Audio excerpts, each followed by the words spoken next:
C'est une vraie joke. Tu peux en avoir 25 dans ta vie, puis transmuter au bout de la 25e. Se transmuter le couple, c'est pas en rapport avec le nombre d'individus, c'est en rapport avec la façon dont tu vis le couple. Bien différent. Il faut en vivre un. Bon.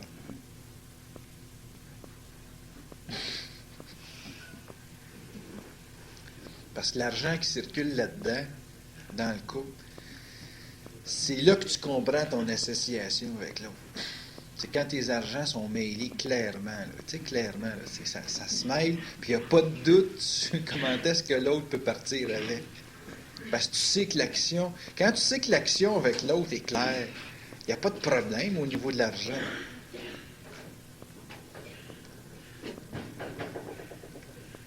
Parce qu'il n'y a pas personne qui essaie de dominer l'autre.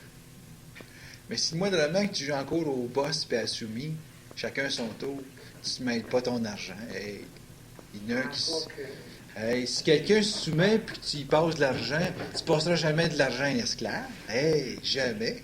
J'oserais pas. Je suis bien dans mon mariage. Tout l'argent est en mon nom, mais Christ, c'est qu'est-ce que tu avec? As-tu la preuve? Il voulait dominer, puis en même temps avoir la sensation d'être soumis. T'es au bout. Puis à un moment donné, il est obligé de se révolter de cette condition-là pour réduire l'écart. J'ai choqué mon boss. Il fait, Christ, papa, tu m'as pas le nom de ma femme sur mon chèque. Il me semble que ça serait équilibré, la fin. C'est parce qu'il était intuitif, il savait qu'il était pour divorcer. T'es un maudit bon boss, tu devais être... Toujours avant son temps. Oui, déjà.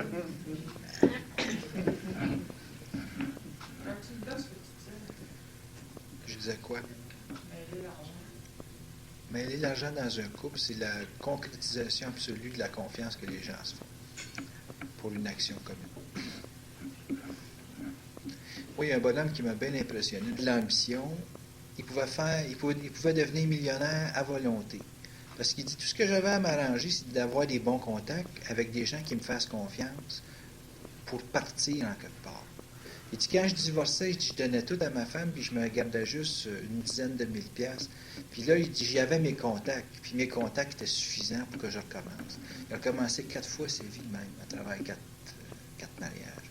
Mais à 45 ans, il m'a dit, là, j'aimerais bien ça que ça soit la dernière. C'est pour ça qu'il me consultait. Et ultimement, un succès assuré.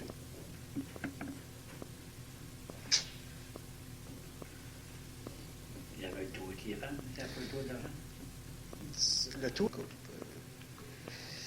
c'est quelque chose qui est très, très personnel, puis je peux pas m'avancer à parler sur ce sujet-là sans considérer que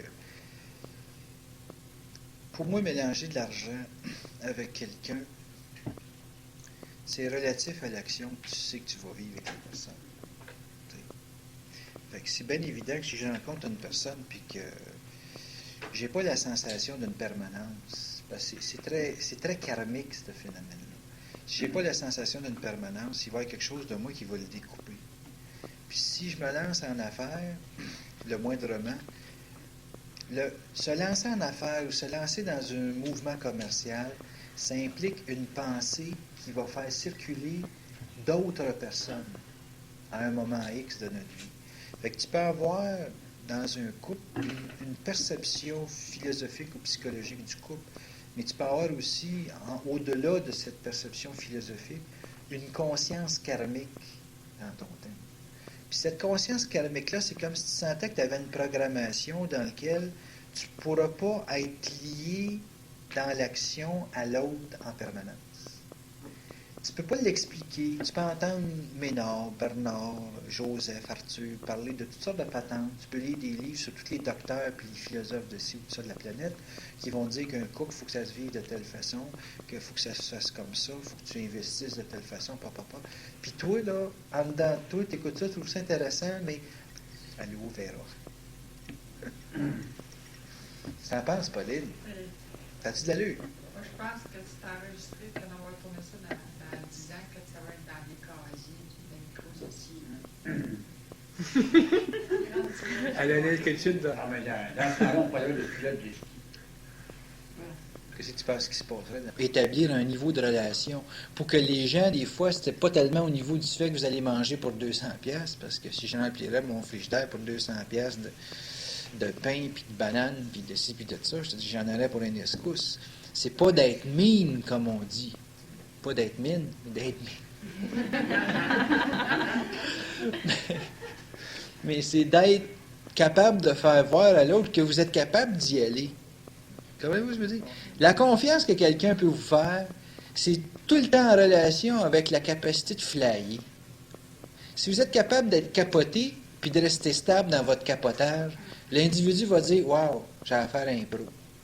C'est quoi un pro? C'est d'être capable de faire des affaires que les autres font pas puis de rester équilibré là-dedans. Je peux te conter juste une anecdote, même si on se raconte pas. Ben oui, Il on me balancer.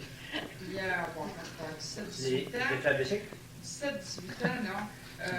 Il y avait un gros montant d'argent placé dans une caisse que je te parlais. Puis, j'ai eu affaire à une personne pour m'en débarrasser complètement. J'ai pris, c'était tous des bons placés. Je suis arrivé au gérant, j'ai dit, donne-moi tous les bons, même s'ils ne sont pas échus. Puis, remets tout à cette personne. Puis là, j'ai tout signé, j'ai remis ça. J'ai dit, je veux que la personne quitte la pièce, puis la banque, avant que je m'en aille. Je dis, comment tu veux donner un gros montant d'argent à une personne, c'est impossible. Là, j'ai dit, là, au gérant, moi, je vais effacer complètement ce bout de vie-là. Je vais remettre tout ça, puis c'est fini. Mais depuis ce temps-là, je rare les personnes les villes que j'ai de cette banque-là. Je vais emprunter, je vais faire n'importe quoi, la banque. Le gérant de banque, il n'en est jamais revenu. Ça s'est su, évidemment, qu'il est assistant gérant. Puis j'ai un crédit écœurant à cause de cette affaire-là. Mais à ce moment-là que j'ai fait ça, je ne savais pas. J'ai fait le mouvement pour autre chose, pour éclaircir quelque chose, pour clairer quelque chose dans ma vie. Puis c'était hard, tu sais. Mais c'est tellement resté, en tout cas, je pense que c'est sur les murs. Comme maintenant, toute ma famille, puis tout le monde fait affaire à cette banque-là, parce qu'on a des taux pas.